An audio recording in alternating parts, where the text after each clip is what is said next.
Midnight. Rain presses against the windows like an uninvited weight, drumming steadily across the roof and pooling on the streets below.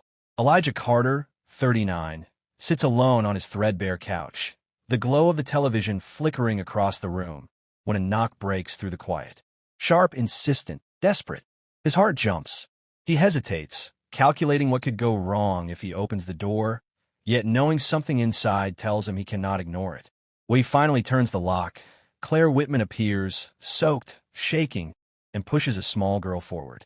Emma, just 7, clutches her mother's coat, her eyes wide with a fear Elijah recognizes instantly. Claire leans close and whispers 5 words. "My husband will kill me." By morning, Elijah would be in handcuffs, accused by a man who owned half the city. How does the one who tries to help become the one hunted? Stay with me, because what unfolds next isn't about heroes or villains. It's about fear, power, and the cost of doing what's right. Elijah's life had been quiet, methodical, almost invisible. A janitor at a downtown office complex, commuting 2 buses each way, living alone above a clothes bar, careful to make himself unnoticed. His world was small, controlled, safe. But when Claire and Emma stepped into his apartment that night, carrying only a small bag and weeks of unspoken terror, Elijah realized that safety is fragile and control can shatter with a single knock. He offered a towel, a chair, water, small gestures, but gestures that mattered. Claire explained that her husband, Richard Whitman, a real estate magnate with immense connections, was different behind closed doors. Controlling, calm, precise, unyielding. Tonight, he had discovered her plan to leave. Elijah listened, absorbing fragments of truth, realizing that by the time people saw danger, it had already passed through countless hands and no one would act. Before we go any further, let us know in the comments where you're watching from, and tell us, do you believe doing the right thing should ever cost someone their freedom? And if you're new here, click the subscribe button so you never miss any of our upcoming videos. Claire avoids mirrors, her reflection a reminder of a life she cannot claim. When her phone vibrates, she flinches, the sound sending her body into a reflex she cannot control. Emma remains close, silent, observing every movement, mimicking the caution her mother has taught her. Elijah notices that this is not chaos. It is controlled, deliberate, shaped by years of fear and anticipation. When he offers food, Claire barely touches it, small bites measured with precision, eyes drifting toward the door as though the walls themselves might answer it. Permission-seeking, constant apologizing for existing. These are not signs of weakness. They are survival. Elijah sees it clearly, and a quiet protective instinct stirs within him. The phone rings again. Unknown number. Claire freezes. Emma clings to her, small hands gripping sleeves, the kind of fear that doesn't need explanation. Elijah offers to answer. She shakes her head violently, whispering, "Please don't." The call goes to voicemail. Seconds later, a text appears. She does not open it. Her shoulders sag as though she has already read every word in her mind. Elijah knows immediately. He had already found them. Richard Whitman does not need to raise his voice to dominate. Calm, precise, powerful, he enforces control through expectation, not aggression. Messages arrive. You're embarrassing yourself. Come home. Statements, not threats, yet every word carries weight. Elijah observes the quiet tension, the invisible chains of obedience that bind Claire and Emma. He suggests calling the police.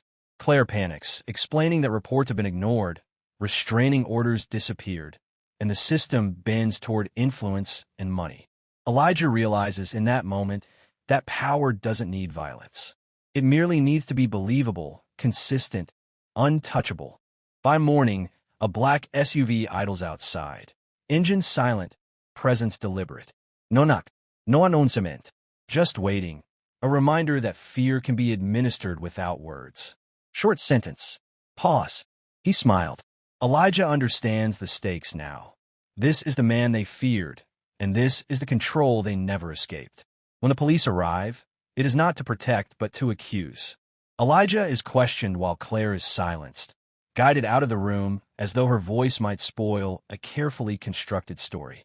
His past is weaponized, his probation leveraged, his explanations dismissed. The billionaire's narrative dominates instantly. Who do you think the police believe and why? By mid-morning, Elijah is handcuffed. Emma cries, piercing the apartment's quiet for the first time. Claire screams, restrained, helpless. They didn't arrest the abuser. They arrested the man who opened the door. Alone in his cell, Elijah replays the knock, the rain, the small hands clutching his jacket. He wonders if staying silent would have spared him this nightmare, or if it would have cost him a lifetime of regret. Hours pass. Days. There is no contact from Claire or Emma. No records, no trace. Their absence presses on him, a reminder that doing the right thing sometimes leads to isolation, suspicion, and fear. An unexpected ally emerges. His public defender notices inconsistencies, points out timelines, and deleted evidence the police ignored. The truth, it turns out, comes from the one person no one was watching. Slowly, cracks appear. Old security footage, recovered voicemails, financial transactions. Each piece reveals calculation rather than chance, manipulation rather than accident. Then, in a small interview room, Emma speaks. One sentence. She shatters the narrative, exposing Richard's orchestration of fear and silence. Silence. Pause. The story begins to shift publicly. Media attention picks up, highlighting contradictions and timelines ignored by the system. Richard loses control over the narrative he relied on for months. Elijah's name trends, finally associated with truth rather than suspicion. The courtroom becomes a room of facts rather than spectacle. The fall of the billionaire is not dramatic but precise. Calculation exposed, manipulation unveiled. Worse than rage, worse than violence. It was the certainty that every consequence was anticipated. No shouting, no theatrics, just facts. Evidence laid clearly. Witnesses heard. The child's testimony punctuating months of fear and manipulation. Elijah observes quietly as Richard's calm exterior begins to crack under the weight of evidence he cannot erase. The verdict comes. Elijah is freed. Claire and Emma are protected. Relief exists, but nothing is fully restored. Jobs, trust, and months of life lost cannot be returned. Does justice ever give back what it takes? Elijah returns home. The door, chipped and worn, still stands. He replaces the lock, small hands steady, breathing slow. He reflects on the choices, the fear, the cost. He didn't regret opening the door, even though it almost destroyed him. Softly, almost himself. Would you have opened the door, knowing the cost? The question lingers. If this story moved you, share your thoughts below. And subscribe for more stories that ask the hard questions, stories that challenge, that linger, and that stay with you long after the screen goes dark.